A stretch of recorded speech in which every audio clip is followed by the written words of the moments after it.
Miss হবে না আপনার পছন্দের টিভি শো। দেখুন জি5 অ্যাপে একদম ফ্রি। ডক্টর ডক্টর কেউ আছে? জেঠু আপনি আসুন, আমাদের সাথে আসুন। ছাড়ো। কি ভেবেছো আমি কি একা দাঁড়াতে পারি না নাকি? একা যখন এসেছি একাটাই সবটা করতে পারবো। জেঠু জেঠু জেঠু জেঠু আস্তে আস্তে জেঠু, বলছি এদিকে গিয়ে তো আপনি আজকে কাউকে পাবেন না। আজকে ডাক্তার আর নেই। নার্সরা কোথায়? হ্যাঁ, রুগী কি এখানে এসে শুধু কষ্ট পাবে? আমি দেখছি আপনি অপেক্ষা করুন, আমি দেখছি। জেঠু বলছি নার্স দিদিরা না কিছুক্ষণ আগে বেরিয়ে গেছেন, কেউ নেই। আমি বলি কি আপনি না একটু শান্ত হন, নাহলে একটা কষ্টটা বাড়বে। শান্ত মানে কি? এটা হসপিটাল?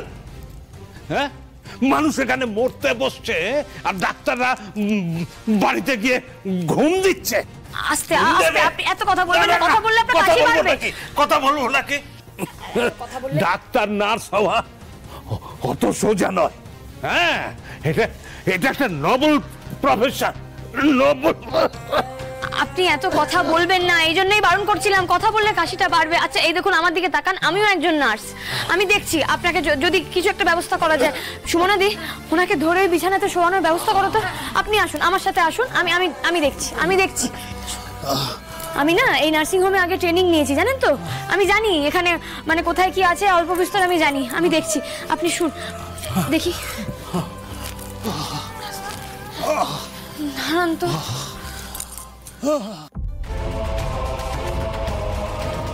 ও সুমনা দি, এই আলমারিতে তো তালা দেওয়া, চাবিটাও তো পাচ্ছি না, ওষুধটাও তো বের করতে পারছি না। কি বলছো?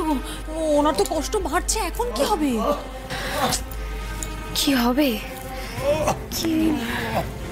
কি করি? হ্যাঁ, একটা উপায় আছে। এই ছোটবেলায় এরকম কষ্ট হলে মা ঠাম্মিরা যা করে থাকতো তাই করতে হবে, জানো তো। যখন কিছু উপায় পাওয়া যায় না, তখন এই মা ঠাম্মিদের বাতলে দেওয়া রাস্তায় না খুব কাজে আসে। তুমি বাইরে যাও, দেখো ওখানে তুমি মন্টু কাকাকে পেয়ে যাবে। একবার মন্টু কাকাকে শিগগিরই ডেকে দাও তো।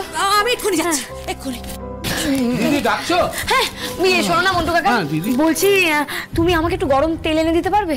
একটা রান্নাঘর আছে দিদি, তুমি আমার সঙ্গে চলো। হ্যাঁ চলো চলো চলো। সুমনা দি, এই দেখো সর্ষের তেল আর রসুন গরম করে এনেছি। এটা ওই বুকে পায়ে মালিশ করে দিলে না খুব আরাম লাগবে। ভালো করেছো। দেখি ও মন্টু কাকা, শোনো না, বলছি আমার জন্য একটুখানি মধু আর ওই মিষ্টি নিয়ে আসবে। দিদি, রেল স্টেশনের কাছে একটা দোকান সারা রাত খোলা থাকে, ওখানে গেলে এখন হয়তো ওইগুলো পেয়ে যেতে পারি। কাকা তাহলে তুমি যাও না গো। আচ্ছা আমি গিয়ে নিয়ে আসি। হ্যাঁ সুমনা দি, তুমি হাতে তেল নিয়ে নিয়েছো না? হ্যাঁ। বলছি তাহলে একটুখানি ওনার হাতটা ভালো করে মালিশ করে দাও না। আচ্ছা আচ্ছা। ও আনন্দে, উনি তো ঘুমিয়ে পড়েছেন গো। আরে বয়স্ক মানুষ, কত কষ্টটাই না পেলো বলো তো। ভাগ্যিস তুমি ছিলে। মা দুর্গা না ভালো মানুষদের কখনো একা ছাড়েন না, জানো তো। ঠিক কাউকে না কাউকে জুটিয়ে দেন, ঠিক যেমন আজকে ওনার জন্য আমাদেরকে জুটিয়ে দিলেন। আচ্ছা সুমনা দি, আমাদের জন্য কাউকে না কাউকে ঠিক জুটিয়ে দেবেন বলো এভাবে। একদমই, সব ঠিক হবে, ঠিক হতেই হবে। আমি কি বলছি শোনো না, তুমি বাড়ি যাও, আমি তো আছি, আমি ঠিক এদিকটা সামলে নেবো। তুমি পারবে? হ্যাঁ। সাবধানে থেকো। হ্যাঁ, জি5 ডাউনলোড করুন আর সব এপিসোড দেখুন একদম ফ্রি।